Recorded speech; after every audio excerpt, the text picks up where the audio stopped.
araw po sa inyong lahat. Nandito tayo sa Port of Vito para sa Day 3 ng mission natin dito sa Negros Occidental. Pupunta po tayo sa Purok Matabas at naghihintay lang po tayo ng bangka na sasakyan natin kasama ang ating mga church workers from COG Sagay.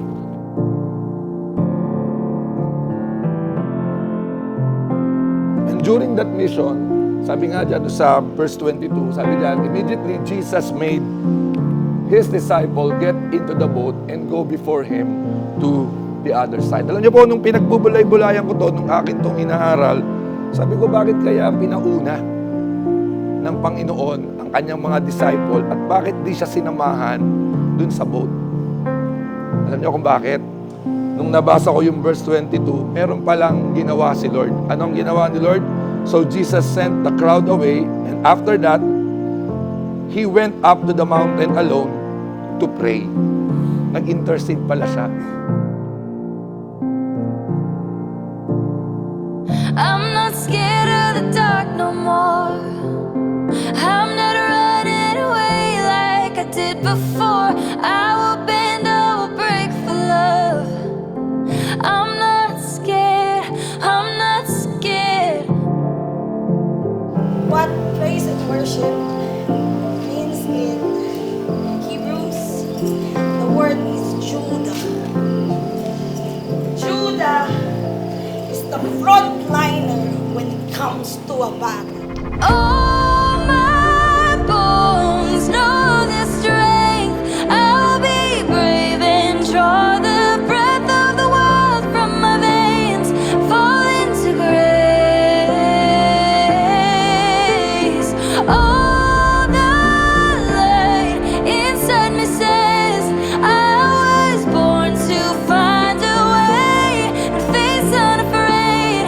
Let me be made fearless in faith. Hello guys! At ngayon nandito kami sa Purok Matabas Island na meron tayong ongoing medical and dental mission. Ito yung ating evangelism. So stay tuned. God bless you.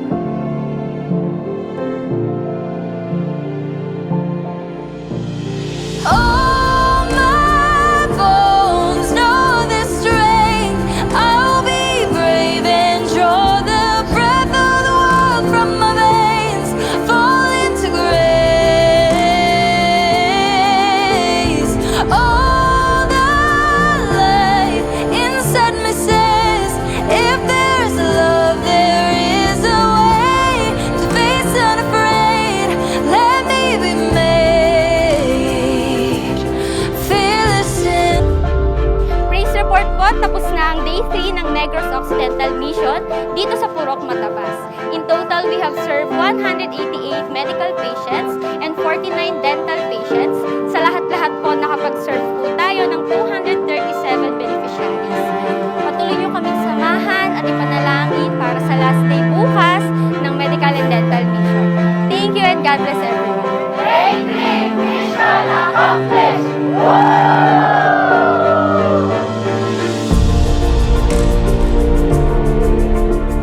Hello, and we are here at COG Matabas, and you can see this is their church. In COG Dasma, in COG Silang, we have the very best facility. And I know that our God in COG Dasma and here in COG Matabas are the same. And I know that this church will also be blessed. So I hope that we could be a part of a channel of blessing of Lord para sa simbahan ito. And hindi natin alam kung anong gagawin ng Panginoon. Once this church will become an excellent place of worship in this place, I know God will pour out His presence and especially more soul will come here in this church. Thank you so much and God bless you.